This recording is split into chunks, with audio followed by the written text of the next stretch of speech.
नमस्कार, विशेष मध्ये आपल्या सगळ्यांचं स्वागत। मी प्रसाद काथे।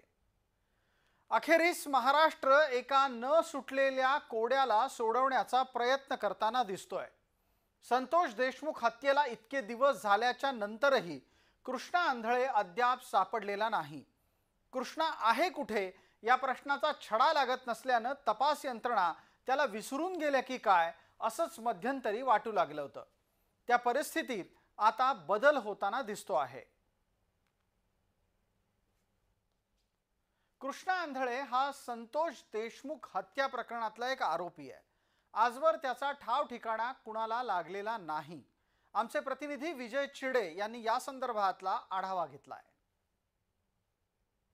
साजोगचे सरपंच संतोष देशमुख यांची हत्या जी आहे ती निर्गुणपणे करण्यात आली होती। त्यानंतर संपूर्ण महाराष्ट्रामध्ये याचे पडसाद जे आहे ते उमटताना पाहायला मिळाले होते। संतोष देशमुख यांच्या कुटुंबाला जे आहे ते न्याय मिळावे यासाठी संपूर्ण महाराष्ट्रामध्ये मूक मोर्चाचे आयोजन करण्यात आले होते। त्यानंतर प्रशासनाकडून जे आहे ते SIT आणि CIDने संतोष देशमुख यांचा शोध जे आहे तो घेण्यात देखील आला। त्या आरोपींचा मुसक्या जे आहे ते आवळण्यात आल्या। मात्र यामध्ये कृष्णा आंधळे जो आहे तो अद्यापही फरार आहे। कृष्णा आंधळे जो आहे तो यातील मुख्य आरोपी आहे, कारण यामध्ये कृष्णा आंधळे यांनी व्हिडिओ शूट केलेला आहे आणि त्या संदर्भात संपूर्ण मारहाण करताना त्याचे पुरावे जे आहेत ते देखील कृष्णा आंधळेकडे आहे। मात्र कृष्णा आंधळे अद्यापही कुठे आहे याचा तपास यंत्रणेला लागला नाही। त्यामुळे आता यंत्रणेच्या कामावरती प्रश्नार्थक चिन्ह उपस्थित झाल्याचं पाहायला मिळत आहे। बीडमध्ये जर पाहिलं गेलं तर तणाव परिस्थिती जी आहे ती निर्माण झालेली आहे। कुठेतरी जातीय निर्माण तेढ जो आहे तो देखील बीडमध्ये निर्माण झाल्याचा पाहायला मिळतोय।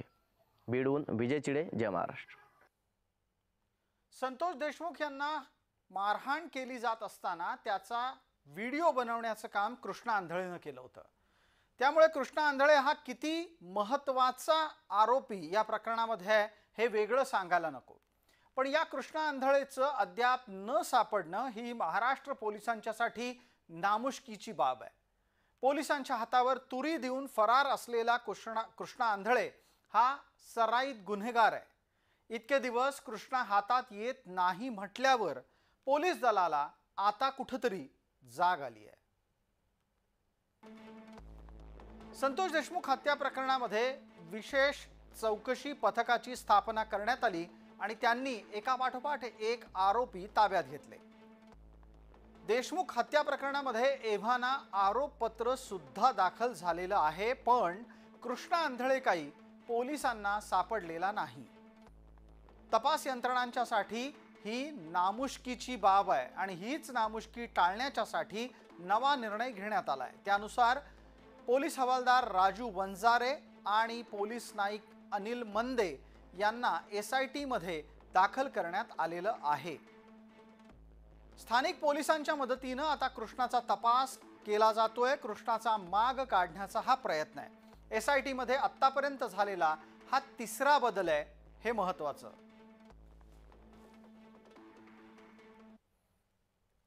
कुख्यात वाल्मिक कराडच्या टोळीमध्ये कृष्णा आंधळे हा एक सदस्य आहे।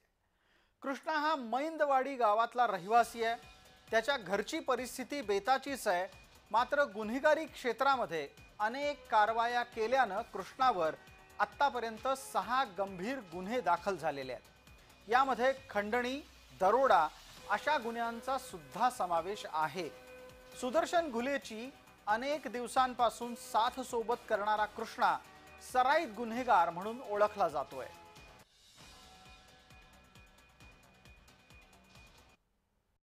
संतोष देशमुख हत्या प्रकरणातील फरार आरोपी कृष्णा आंधळे याचा तब्बल 4.5 महिने झाले तरी अजूनही तपास लागत नाही।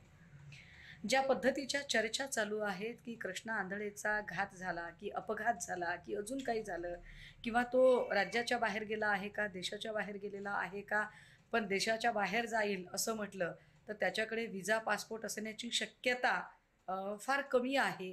अशा सगळ्या परिस्थितीत राज्यात किंवा राज्याबाहेर गेलेली व्यक्ती शोधता न येणं हे राज्याच्या गृह खात्याचं अपयश आहे का?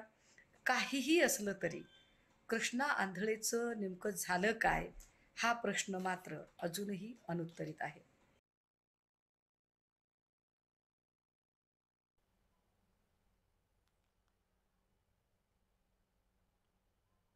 कृष्णा आंधळेचं झालं काय असेल याबाबत अनेक शंका कुशंका व्यक्त होत आहेत। देशमुख हत्येच्या संदर्भातला हा तपशील आहे।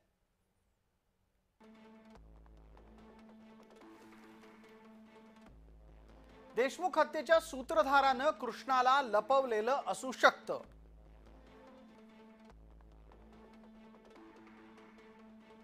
कृष्णा आंधळे सातत्यानं त्याचा ठाव ठिकाणा बदलत असण्याची शक्यता सुद्धा व्यक्त केली जाते.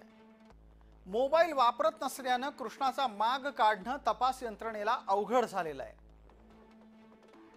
गुपित जाहीर न होण्याच्यासाठी कृष्णा आंधळेची हत्या सुद्धा झालेली असू शकते.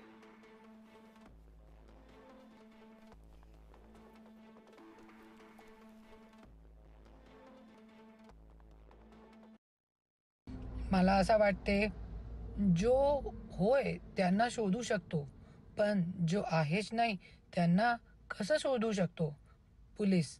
सो मला असं वाटते की बहुतेक कृष्णा आंधळेचा मर्डर करण्यात आलेला आहे आणि त्यांचे आई वडीलकडे जात नाही, त्यांची प्रॉपर्टी जप्त करण्यात आलेली आहे CBI कडून. तरी पण त्यांचा शोध करण्यामध्ये आज महाराष्ट्र पोलीस प्रशासन शासन असक्षम आहे. दरम्यान या सगळ्यात प्रश्न असाही उपस्थित राहतो की कृष्णा आंधळे जर समजा अनुपस्थितच राहिला तर संतोष देशमुख हत्या प्रकरणाच्या खटल्यावर त्याचा परिणाम काय होईल. आपल्याला त्या निमित्तानं लक्षात घ्यायला हवं की कृष्णा आंधळे हा तोच व्यक्ती आहे ज्यानं संतोष देशमुख यांना झालेल्या मारहाणीचं छायाचित्रण केलंय. आरोपी सुटकेच्यासाठी कृष्णाच्या अनुपस्थितीची ढाल बनवतील, कारण कृष्णाच्या माध्यमातूनच संतोष देशमुख यांची जीवघेणी मारहाण झाली. हत्येसाठीचा कट कसा रचला ते सिद्ध करण्याच्यासाठीची साखळी अपूर्ण राहील. कृष्णा आंधळे याच्याकडचं गुपित हे गुपितच राहील, हा सुद्धा महत्त्वाचा परिणाम आहे. आज ही जी गोष्ट आहे ही गोष्ट या एकंदर प्रकरणामध्ये अतिशय महत्वाची गोष्ट म्हणून समोर आलेली आहे की कृष्णा आंधळे नावाचा पाहिजे असलेला आरोपी मिळून येत नाही. मग त्यासाठी पोलिसांनी आतापर्यंत जे काही प्रयत्न केले त्याला अजून तरी काही यश आलेलं नाहीये. म्हणून याचा छडा लागणे हे महत्वाचं आहे. तो जर मारला गेला असेल तर त्याच्या मेल्याने कोणाला फायदा होऊ शकतो किंवा त्याचा मृत्यू घडवून आणण्यात कोणाला स्वारस्य असू शकतं याचा शोध पोलीस लावतील. त्याचप्रमाणे तो जर बाहेर गेला असेल, भारताबाहेर गेला असेल तर त्याच्या अशा भारताबाहेर जाण्याने, परागंदा होण्याने किंवा ॲब्स्कॉन्डिंग होण्याने कोणाला फायदा होऊ शकतो.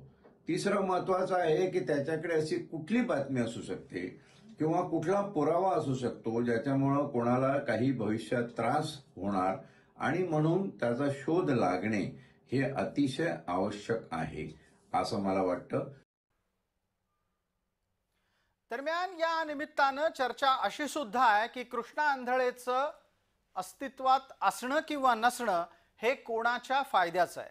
पोलीस त्याचा तपास घेतीलच. तूर्तास विशेषमध्ये इतकंच. आपण पाहत रहा फक्त जय महाराष्ट्र.